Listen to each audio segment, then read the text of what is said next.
Los saludo nuevamente. Soy la maestra Elizabeth Becerril Díaz, desde la Universidad de la Singularidad y las Ciencias de la Complejidad. La materia es Diseño de Programas y Ambientes de Aprendizaje. En la sesión de hoy nos dedicaremos a la parte del diseño de programas. A ver, les pongo una imagen. ¿Qué ves aquí? Observen detenidamente lo que están viendo. ¿Qué pueden observar? Observen el tipo de personas, observen dónde están, el contexto. ¿Será esto un problema? Los contextualizo. Esta foto corresponde a la bestia. La bestia es un tren que va de la República Mexicana y sale de aquí del Estado de México.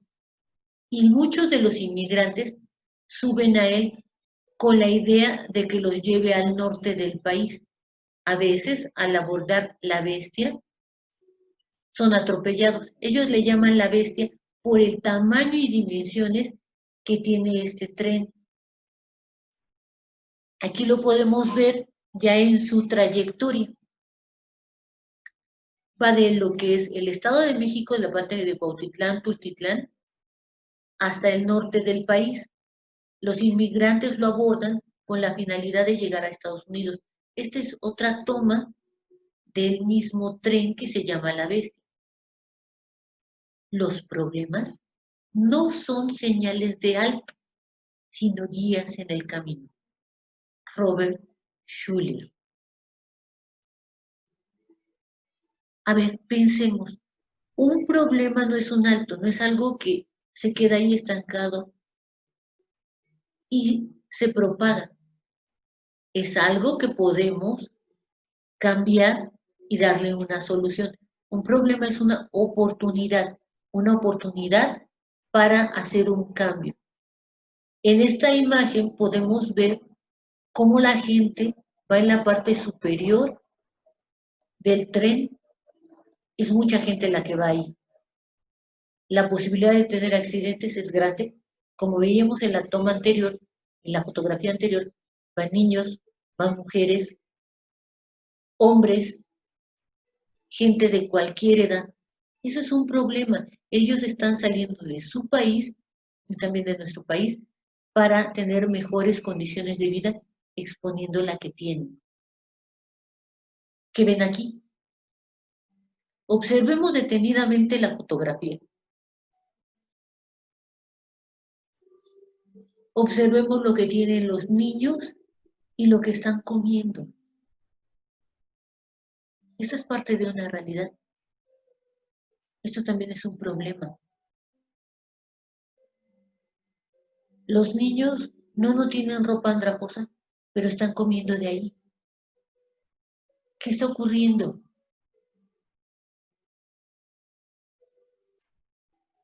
Los problemas son los regalos que nos hacen desenterrar y descubrir quiénes somos. Tony Robbins. No estamos solos en este planeta. En este planeta lo compartimos con una biodiversidad muy grande y en particular nuestro país cuenta con una gran biodiversidad en mamíferos, en reptiles, en aves. Tenemos todos los climas del mundo, inclusive el clima mediterráneo. Por eso podemos producir uvas de una calidad estupenda en la región de Baja California. Todos los climas, desde el desierto. Somos un país privilegiado. En el norte, en Sonora, podemos tener un contraste entre el desierto con las dunas y el agua. Cuando vamos recorriendo la República, tenemos esa biodiversidad, tenemos una selva lacandona, en donde no solo tenemos animales y plantas diversas, también tenemos grupos humanos. Son parte de México. México es una pluralidad. Está integrado tanto por los indios, seris y yaquis en el norte, como los mazaguas de aquí del Estado de México y demás etnias. Los problemas son una oportunidad para demostrar lo que se sabe. No nos sirve de nada estar atesorando conocimiento si ese conocimiento no es empleado para la solución de los problemas.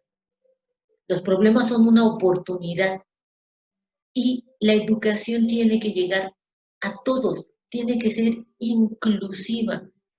México no tiene una cara, México es muchas caras, México es muchos países en pequeño. Sí, tenemos una gran diversidad cultural, de idiomas, de costumbres, de usos. No, no todo es la Ciudad de México ni la parte urbana. También tenemos una parte rural, pero también tenemos un México indígena que preserva sus tradiciones y sus culturas, tan valiosas como las de las personas que viven en la capital. ¿Cómo emplear los conocimientos y cómo aplicarlos? Ahí es donde redunda la riqueza de la educación. Les voy a contar una anécdota a propósito de esta imagen. Una empresaria mexicana contrató a un conjunto de costureras en Oaxaca y las hizo que hicieran diseños exclusivos para vestidos de noche. Nosotros usualmente cuando vamos a comprar artesanía regateamos y decimos, está muy caro. Y las artesanas en hacer un vestido se tardan hasta un año en los bordados que van incluyendo en la tela. Pues esta empresaria mexicana le vendió al Palacio de Hierro una colección de vestidos hechos por artesanas de Oaxaca. Las mujeres que compraron en Palacio de Hierro los vestidos de noche pagaron 2,000 pesos por cada vestido, de 2 a 5,000 pesos porque eran modelos exclusivos.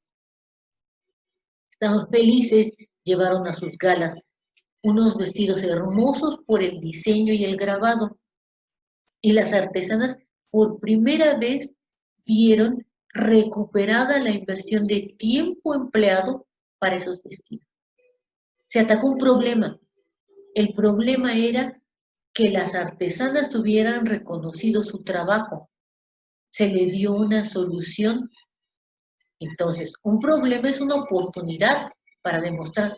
La empresaria, desde luego, ganó el Palacio de Hierro, ganaron las mujeres que en sus galas usaron aquellos hermosos vestidos y las artesanas que reconocieron su trabajo a través del ingenio y de un proyecto. Sí, los problemas tienen proyectos.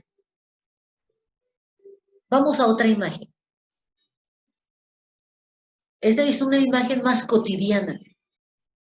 Nos piden cosas, nos piden tareas, nos piden trabajos que contestemos, el celular, la tablet, la computadora, sobre todo en estos momentos que estamos viviendo en casas y que tenemos que dedicarnos algunos al home office y otros no, otros se tienen que desplazar.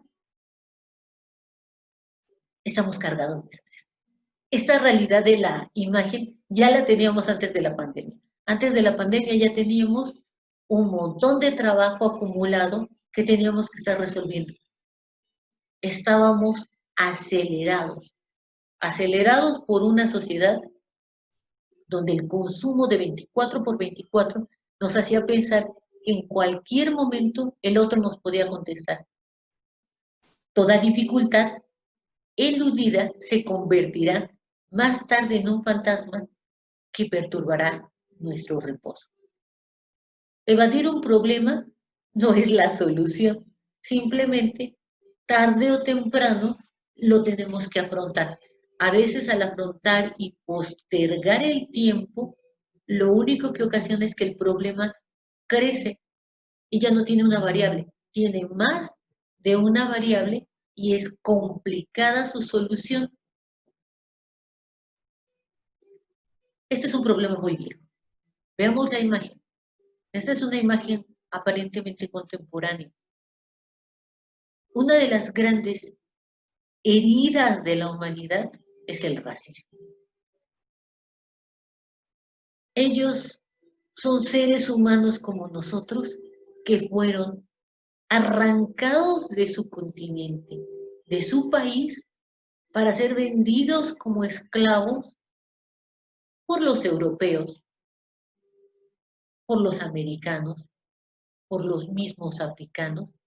África es un continente rico, tiene diamantes, oro, cobre, metales de los cuales utilizamos para construir celulares y computadoras. Tiene cacao. ¿Por qué ante tal riqueza ellos fueron convertidos en esclavos? ¿Por qué ante tal riqueza han sido marginados? Ah, pero no se diga de los Juegos Olímpicos. En los Juegos Olímpicos, Inglaterra está feliz porque su corredor negro llegó en primer lugar, porque son los atletas que corren, brincan, saltan y son los más fuertes, hombres y mujeres. Entonces sí estamos orgullosos, ¿no? También si es el jugador de fútbol o de básquetbol. El hombre ha marginado al hombre por su color. Si yo pienso en el color de la gente, esto se debe a una característica geográfica. El continente africano tiene temperaturas muy altas. La pigmentación de la piel tiene que ser mayor, tiene que tener melanina. También los depredadores. Ahí tenemos los grandes depredadores, como es el león. Si la piel es oscura, en la noche es más fácil de camuflajearse. Una piel blanca fácilmente podría ser detectada en la noche por un depredador, porque recordemos, de los hábitos de los grandes depredadores son nocturnos.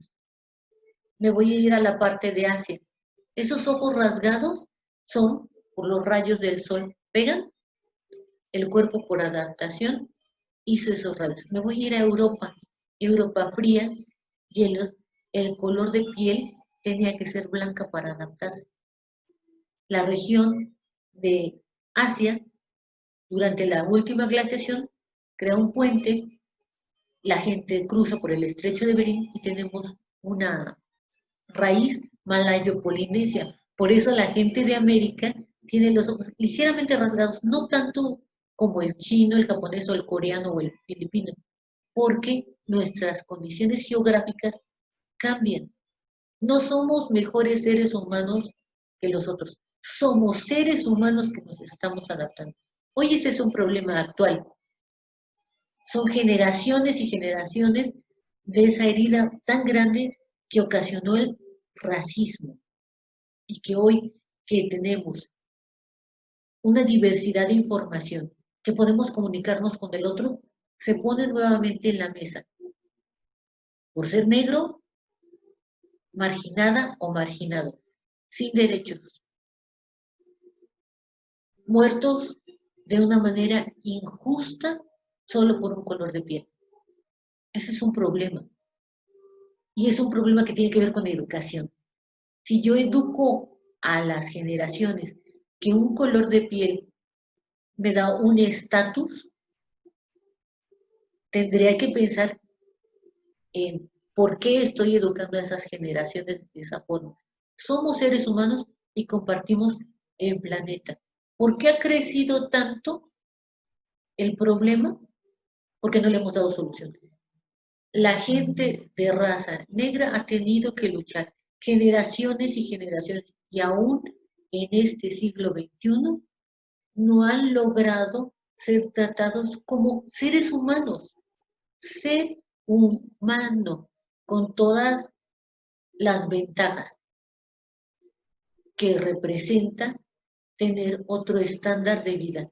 Ellos generaciones y generaciones donde no han podido tener ese reconocimiento. Es un problema que ha llevado a ponerse sobre la mesa. ¿Se tiene que dar solución? Sí, porque de no darse solución, los problemas van creciendo. Entonces, un problema engendra un programa.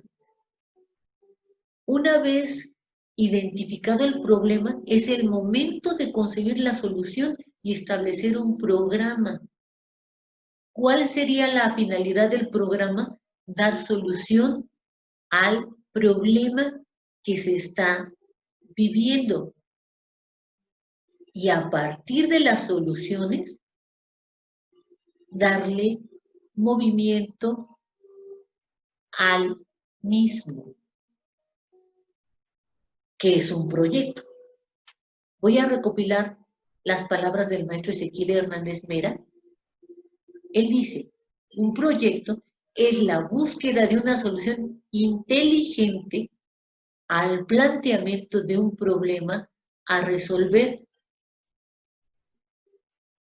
Un problema de orden social, por ejemplo, me va a implicar el planteamiento de una solución y eso va a conllevarme a un proyecto. ¿Para qué quiero un proyecto? Para solucionar un problema.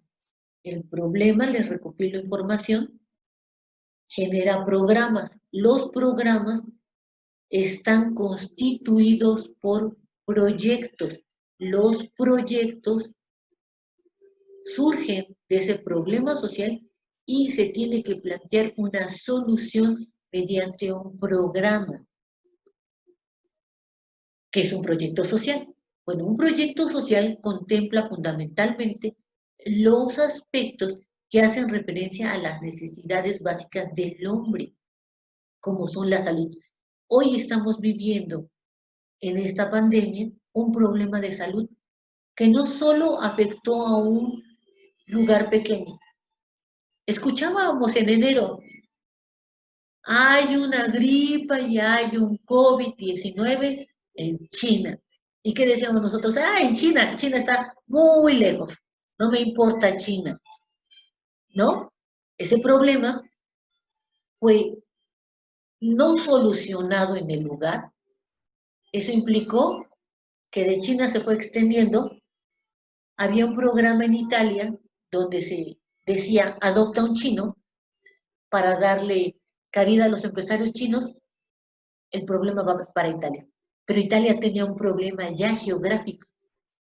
Había habido lluvias, la gente estaba muy vulnerable en el aspecto de salud por las condiciones climáticas ocasionadas por la lluvia, se enferma. Ah, fue Italia. Francia no le dio importancia a Italia, Alemania no le dio importancia a Italia, Inglaterra no le dio importancia a Italia. Se extendió por Europa. Febrero nosotros oíamos que sí, que había una enfermedad, que Europa todavía lo considerábamos lejano. La gente de un sector socioeconómico alto viaja a Europa, llega a América y nos trae la enfermedad. Marzo. ¿Cómo? A recluirse. El secretario de Educación dice, se adelantan el periodo vacacional, pensando que solo íbamos a alargar un poco las vacaciones y con eso se solucionaba el problema. Y se extendió. Marzo, abril, mayo, junio, julio. Y no vemos para cuando tenga solución. Ese problema debió haber originado programas y proyectos de orden social para atenderse en el momento que surgió, no cuando el problema se extendió. Lo único que hicimos es hacer más grande el problema. ¿Qué programa se ocupó ahí? El que mandó la Organización Mundial de la Salud, que fue el recluir a las personas. Pero no tomó en cuenta que no todos vivimos en una zona de ciudad que es urbana. Hay gente que vive en zonas rurales, que tienen otras condiciones. Los programas establecidos no están tomando en cuenta los proyectos sociales. Eso es en el caso de la salud. En el caso de la educación, Hablamos de rezagos, hablamos que nos estamos normando con respecto a lo que dice la OCDE, que es una organización económica que da financiamiento a los países para tener educación, pero no estamos contemplando cómo es la idiosincrasia del contexto al cual está enfocado. Tenemos problemas de vivienda, dónde vivir, construimos sin hacer planeación. México es un país muy curioso. Vamos a hacer unidades habitacionales del Infonavit en esta región y se construyen. Y después se preguntan, oye, pero no hay drenaje, oye, pero no hay agua ni electricidad y tienen que romper nuevamente. ¿A qué se debe eso? Se debe a que detecto el problema, hago un programa por ejemplo de vivienda, pero no hago un proyecto. Ese proyecto tiene que contemplar todas las variables. El empleo. Cuando las personas ya son productivas, necesitan un empleo para generar dinero y poder sustentar su vida. Tenemos un rezago en empleo, gente que abandona el campo, estamos produciendo transgénicos porque no se está invirtiendo en el campo, hay muchos intermediarios y eso lo único que hace es aumentar el problema. ¿Cuál es la causa? No realizar programas y proyectos que estén pensados en función de la necesidad que se quiere atacar. Otro problema es la dignidad. Hace un momento veíamos la diapositiva del racismo. Hay falta dignidad. En la anterior la gente que come, los niños que estaban comiendo basura, afecta su dignidad. La gente que está en la bestia, que necesita un empleo, vivienda, educación, pierde también su dignidad. Esto me lleva a una autoestima. Para querer al otro, primero me tengo que querer yo. Tengo que tener una autoestima, me tengo que amar. No cumplir estereotipos que me están marcando con respecto a que puedo llegar a quererme. Uno de los problemas que tenemos es tener para ser y para hacer. No, es exactamente al revés. Primero soy, me quiero y me amo. Entonces empiezo a producir porque me doy cuenta de cuáles son mis habilidades. Al darme cuenta de cuáles son mis habilidades, produzco, creo, me siento bien, tengo. El modelo no está al revés. Es primero estoy yo bien para generar, no genero para estar bien. Al hacer las cosas al revés y empezar a generar, creo un vacío de sentido emocional. Tengo un vacío, ese vacío no lo puedo llenar tan fácilmente. Y como no lo puedo llenar tan fácilmente, busco cosas materiales o busco cirugías. Es que tengo que tener el cuerpazazazo que me marcaron. No, no lo tienes que tener. Tienes otras habilidades, tienes otras características y tienes otras cualidades que te van a llevar a generar. No vas a llenar tus vacíos con una cirugía. Porque una vez que empieces el proceso de hacerte cirugías, ay, es que ya no me gustó la nariz, ahora la nariz. Es que no me gustaron mis pómulos, ahora los pómulos. Ay, los cachetes. No quiero tener cachetes. Quiero tener más senos, quiero tener más pompa, quiero tener lo que es muslos. Les doy dato. Hay un comercio de tipo turístico con respecto a las cirugías. Sí, en Brasil operan senos, cadera, Argentina dientes, también Costa Rica, México liposucción y puede haber un tour por América donde me van operando y el tiempo de reposo lo paso en el país. ¿Por qué surgió ese vacío? Porque me tengo que aceptar. Cuando me acepto, no estoy llenando ese vacío de sentido emocional con otras cosas. Lo mismo ocurre con las adicciones. Tengo un vacío, lo puedo llenar con alcohol, con drogas, y de momento se ve tapado ese vacío. Pero lo único que hace es acrecentarlo, porque no lo he llenado. El tercer aspecto es seguridad.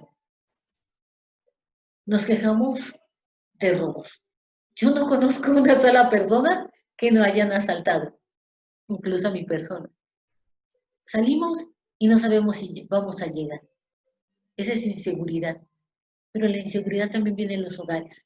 Cuando el papá golpea a los hijos o la mamá golpea a los hijos o el marido golpea a la mujer. El Estado de México tiene más muertas por feminicidios a causa de sus esposos o parejas sentimentales que las muertas de Juárez.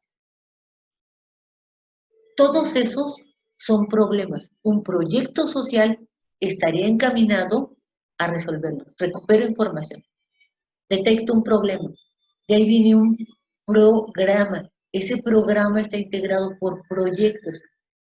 Los proyectos tienen que tener sentido, tienen que ser una solución inteligente a un problema. Tengo que contemplar las variables que vienen del mismo. Un proyecto requiere una inversión. Puede ser de tiempo, puede ser de dinero, para que sea rentable y que pueda dar soluciones a ese programa. El proyecto requiere una inversión. Recopilo las definiciones que nos da el maestro Ezequiel. Los proyectos pueden ser de tres tipos. Dependientes. Dependiente es para que pueda ser realizado requiere otra inversión. Independientes. Se pueden realizar sin depender de otros proyectos ni afectados. Mutuamente excluyentes. En el caso de la propuesta de dos o más proyectos, puede ser que dependan de uno o puedan ser que no. ¿Cuál sería la tipología básica de los proyectos? Sigo recuperando las definiciones del maestro Ezequiel Hernández Mera. Dice, un proyecto lo puedo dividir según el objeto de inversión o la finalidad de estudio. Si su objeto de inversión es crear un negocio o mi proyecto es la modernización. Si yo tenía un problema de un empleo, el programa puede ser de genera tu changarro, autoempleo, inversión al pequeño empresario. Ese es el programa. Los proyectos, con tu changarro, pequeño inversionista, si a los jóvenes requiere una inversión, ¿para qué? Para crear su negocio, estoy atacando empleo, puede ser también vivienda, o modernizarlo. Por otra parte, puede ser según su finalidad de estudio, que sea rentable, que jale a inversionistas y que haya una capacidad de pago. Coca-Cola Company financia investigaciones y proyectos,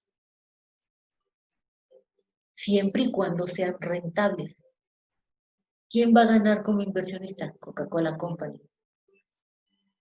Y si ve que genera dinero, entonces hay capacidad de pago. Lo mismo hace Carlos Slim, lo mismo hace el grupo PepsiCo.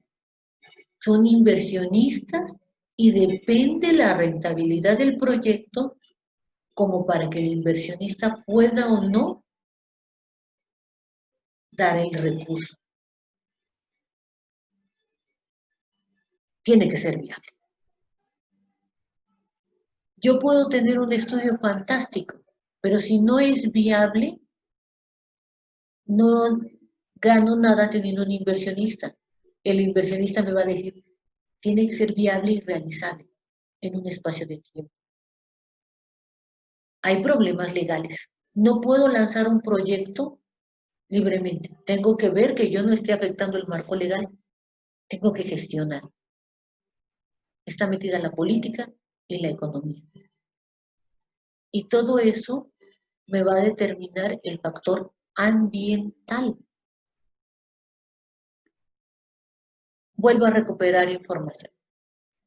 Los programas generan proyectos. Los proyectos pueden ser de tipo social. Un programa de tipo social es un conjunto de proyectos que perciben los mismos objetivos, que pueden diferenciarse por trabajar con poblaciones diferentes y utilizar estrategias de intervención. Entonces, ese programa surgió a partir de un problema social y puede generar un conjunto muy grande de proyectos. ¿De qué de qué depende? De una política social? Y una política social es un conjunto de programas que pretenden alcanzar los mismos fines. Da las orientaciones sobre qué problemas sociales priorizar y define las principales vías y o límites para la intervención de la política que se plantea. Las políticas deben surgir a partir de los problemas, de los programas y de los proyectos para ayudar a la sociedad. Veamos algunos ejemplos con respecto a política, programas y proyectos sociales. Por ejemplo, desde el punto de vista de la política, fortalecimiento de la empleabilidad de los jóvenes de bajos recursos mediante la inversión del capital humano. Esa es la parte política. Lanzas un Programa Nacional de Capacitación Juvenil. Vienen los proyectos, capacitación en manipulación de alimentos para jóvenes de escasos recursos del sector rural de la región sur. Allí acotaron a un grupo, la región sur.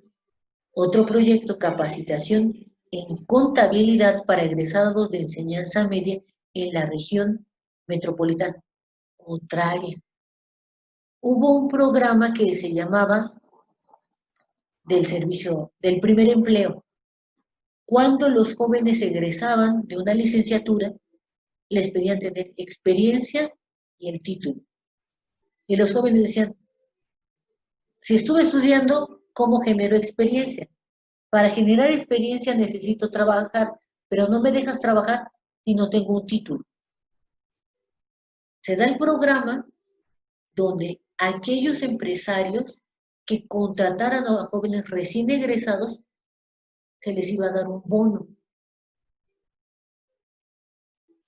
¿Cuál era la finalidad? Cumplir con la política de fortalecimiento de la empleabilidad de los jóvenes de bajos recursos mediante la inversión del capital humano. El capital humano está integrado por cada una de las personas. Nosotros somos capital humano. Cuando ese capital humano se capacita, se invierte y quien gana es la empresa y la persona.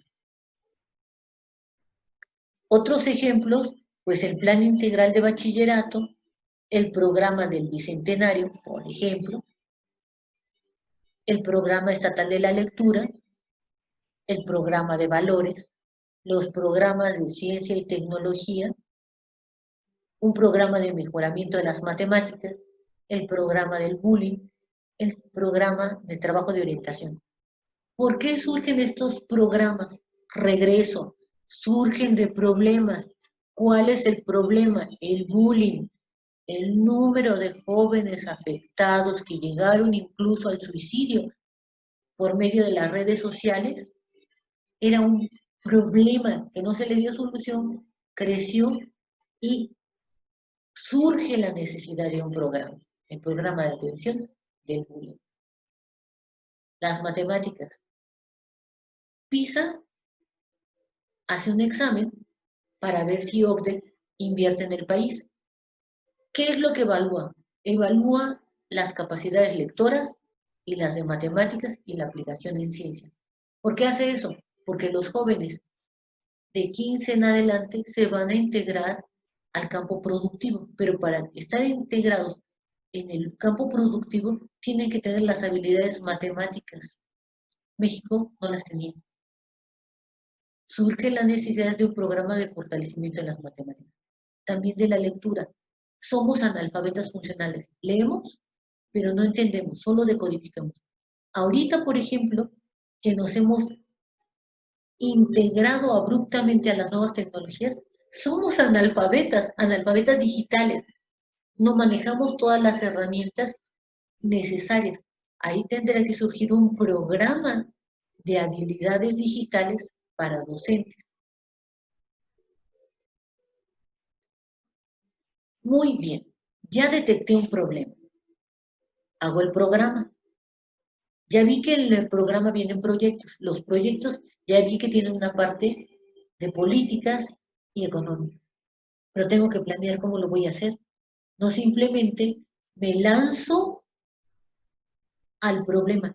Ese es uno de los aspectos donde erramos como mexicanos. Dice el flautista Horacio Franco, él se fue a vivir a Holanda. En Holanda, primero estudian el problema, hacen su planeación, programa, proyectos y soluciones. Y en México no, en México decimos, vamos a hacer esto, lo hacemos, sin una planeación. Posteriormente, vemos que el problema no solo no se solucionó porque no hubo una planeación. No basta con que identifiquemos el problema. Somos buenos problemólogos. El mexicano dice, mira, el problema es, y podemos enumerar todas sus características. Muy bien, ya sabes cuál es el problema. Excelente. Ahora, haz el proyecto. Pero para hacer el proyecto, tengo que planearlo.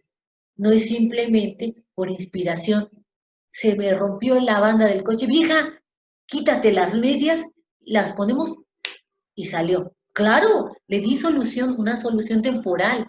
No resolví el problema. ¿Por qué? Porque no hice una planeación. Fue espontáneo. Creativos, mucho. El mexicano es muy creativo. Pero tenemos que aprender a planificar para darle solución real a nuestros problemas. La planeación nos va a permitir ver cuáles son los recursos con los que contamos. Los docentes tenemos que organizar de forma sistemática, desarrollar y evaluar las competencias orientadas a ese modelo pedagógico en el aula. Nuestro problema es educativo. Les recuerdo, la materia es diseño de programas y ambientes de aprendizaje.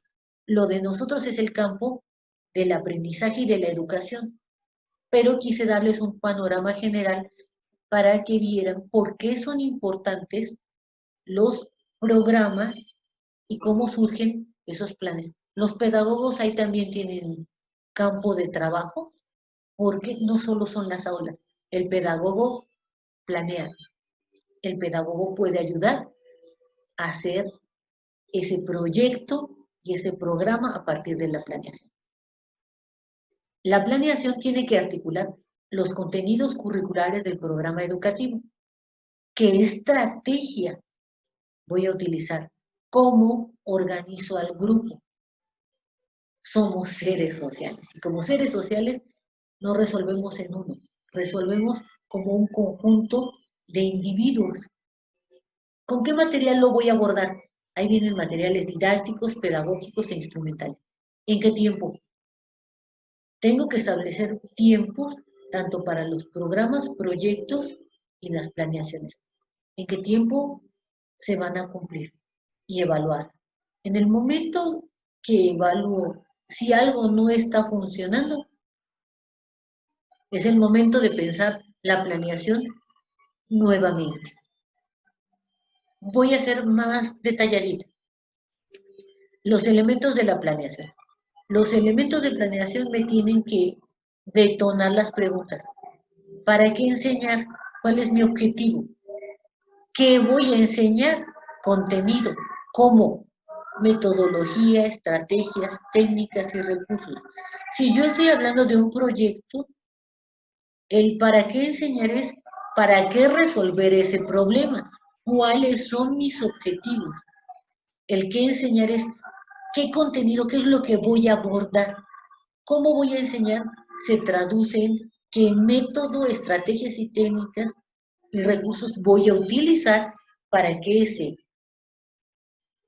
proyecto se lleve a buen fin.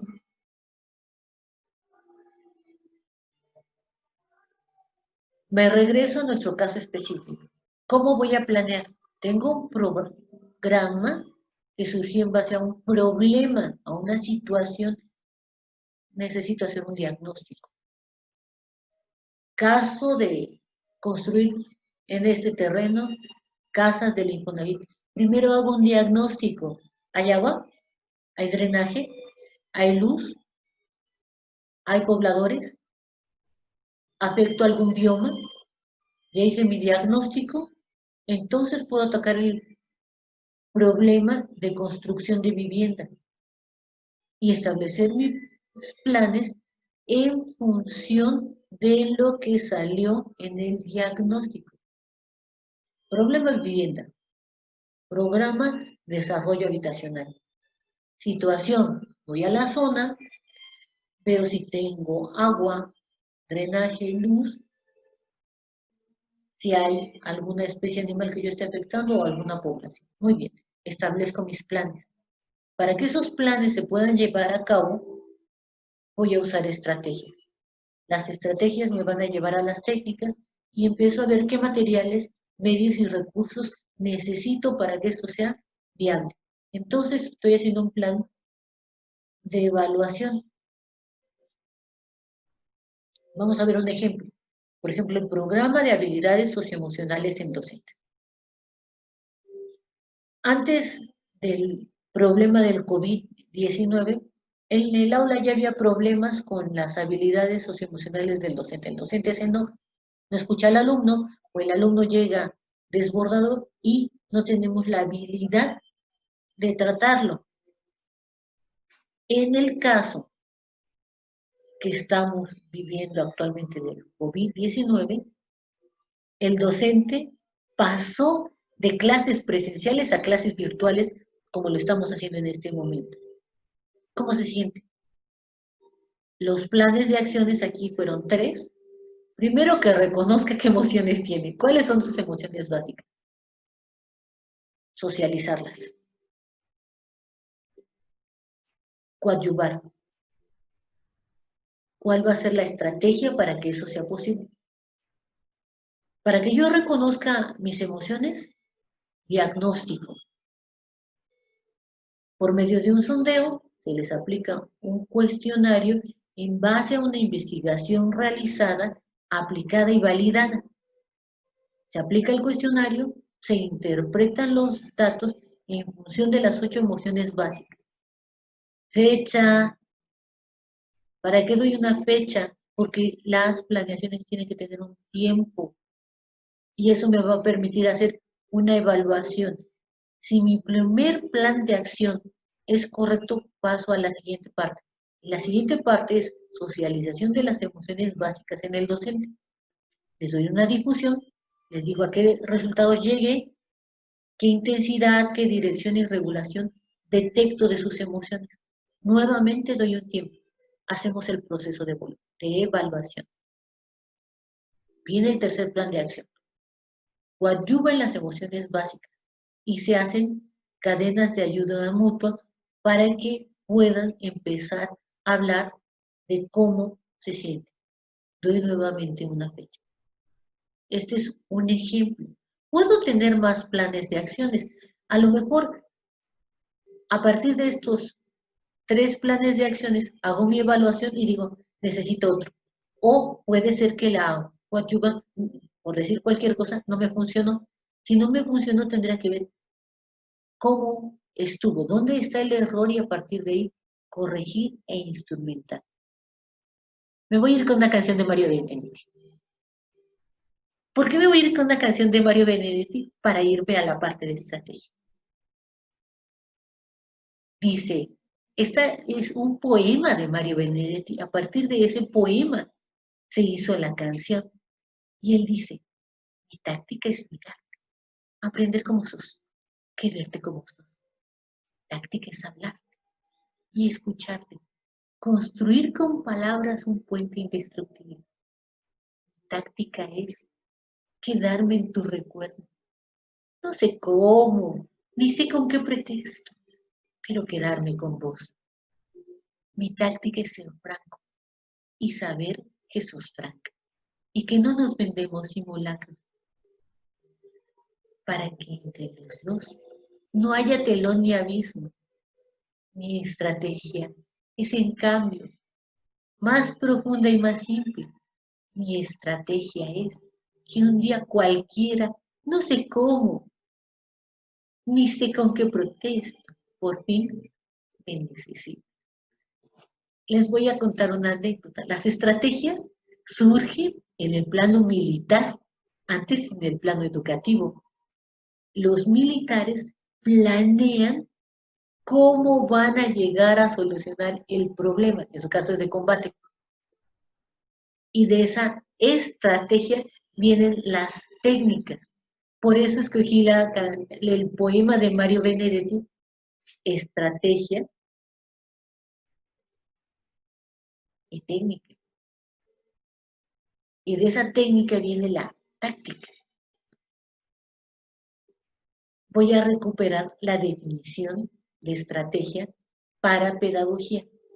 Ecurret dice, estrategia didáctica es la planificación del proceso de enseñanza-aprendizaje, para la cual el docente elige las técnicas y actividades que puede utilizar a fin de alcanzar los objetivos de su curso.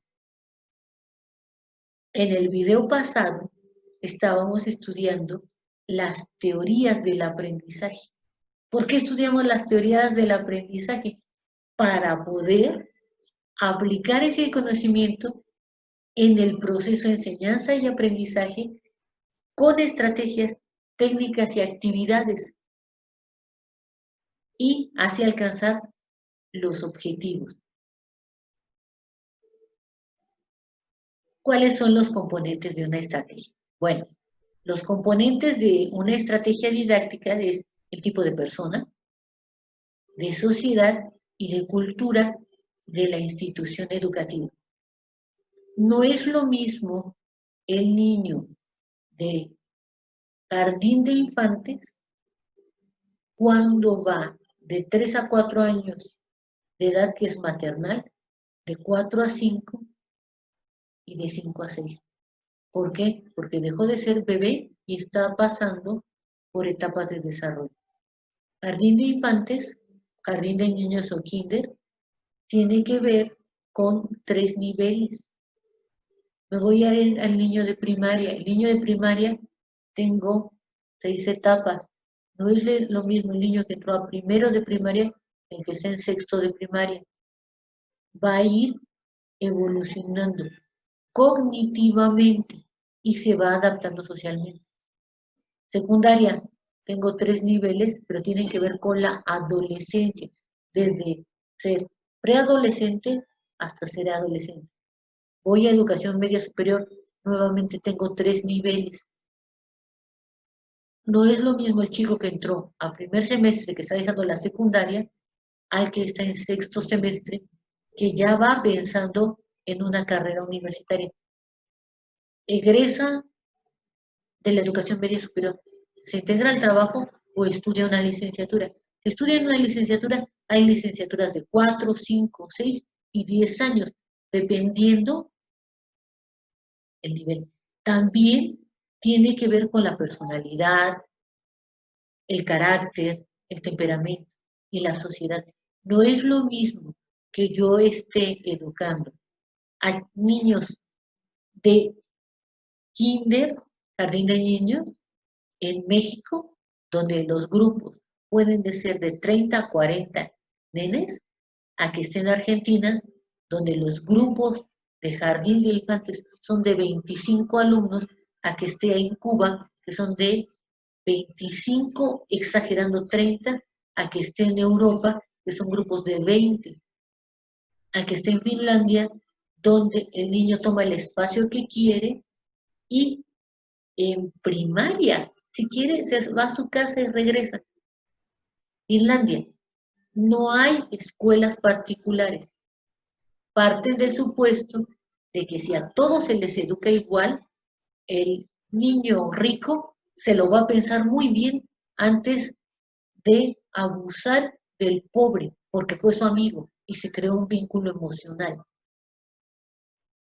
tienen mayor libertad, a mi amado México, donde yo tengo grupos de 60 alumnos, 50, 60 alumnos en condiciones de hacinamiento, donde no se puede desplazar de banca en banca. Cambia la cultura. Nosotros tenemos una cultura, por ejemplo, del Día de Muertos. Para nosotros la muerte tiene otro significado, muy diferente al que puede tener en un país europeo, en un país africano. Aquí estuvo muy de moda en los memes, que se morían, cargaban el ataúd y bailaban. ¿De dónde salió eso? De una cultura, donde la cultura, cuando moría alguien, los bailarines cargaban el ataúd y bailaban. En otras culturas eso parece horroroso, cambia. Dependiendo del tipo de persona, la sociedad y la cultura con respecto a la institución educativa. Me voy a ir a los países árabes, a los países musulmanes, el burka. El burka era estar tapados, era un rasgo cultural, hoy es un rasgo de salud. Necesito el cubrebocas, tapabocas o nosobuco, y en esos países era cultural, donde a la mujer solo se le podían ver la parte de los ojos. Me voy a algo cultural. Perú, comeremos gato. Se le canta y se come el gato. Aquí en México soñado. El gato es mi amigo, el gato es mi mascota. No me lo como. Pero ya es cultural. O me voy a ir a la parte de Escocia. Las faldas en los hombres, culturalmente, era un rasgo. La falda tenía un peso enfrente para evitar que con el aire se les levantara a los hombres. Aquí un hombre no se pone falda, tiene que ver con la cultura. Y en mi México tenemos esa diversidad con respecto a los grupos indígenas que tenemos, que son sus usos y costumbres. En una estrategia tengo que tomar en cuenta entonces tipo de persona, sociedad y cultura. Por eso se hace un diagnóstico. Por eso tengo que establecer el contexto. La estructura curricular, las posibilidades cognitivas de los alumnos. No todos tienen las mismas posibilidades cognitivas. Hay quien tiene problemas de aprendizaje. En el caso de un niño con problemas de aprendizaje, tengo que hacer un proyecto con sus planes para poder darle solución a su problema, que él pueda integrarse y accesar a los conocimientos. Lo tengo que identificar. Una vez que hice esta parte de la estrategia, viene la técnica. La técnica son procedimientos didácticos que ayudan a realizar una parte del aprendizaje que se persigue con la estrategia. Es el recurso para articular los objetivos, para que ese objetivo se cumpla. Eso me conlleva a las actividades. Las actividades son acciones específicas que facilitan la ejecución de la técnica. Son flexibles y permiten ajustar la técnica a las características del grupo. Eso me lleva al principio. Tengo que conocer a mi grupo, tengo que saber cuál es su contexto, cuál es el tipo de aprendizaje, el tipo de persona y qué teoría del aprendizaje es la que voy a ocupar para establecer mis técnicas y mis actividades, tomando en cuenta que somos grupos sociales, como lo dice Pichon Rivière, y cada uno en un grupo social cumple un rol y hay que organizarlo para realizar la tarea. La tarea son las actividades que me van a llevar al logro del objetivo. Los elementos que intervienen en la selección de las estrategias y las técnicas son el alcance hasta donde quiero llegar, la participación, si es un autoaprendizaje, como lo estamos haciendo por medio de este video y que ustedes tienen que leer su material, o si mi aprendizaje es colaborativo. Depende del número de personas. No es lo mismo en masivo que yo quiera que tengan autoaprendizaje, 50 personas, 500 personas, que han sido los casos de capacitación masiva que ha dado la Secretaría de Educación Pública para que cada quien aprenda por su cuenta autoaprendizaje a un aprendizaje colaborativo.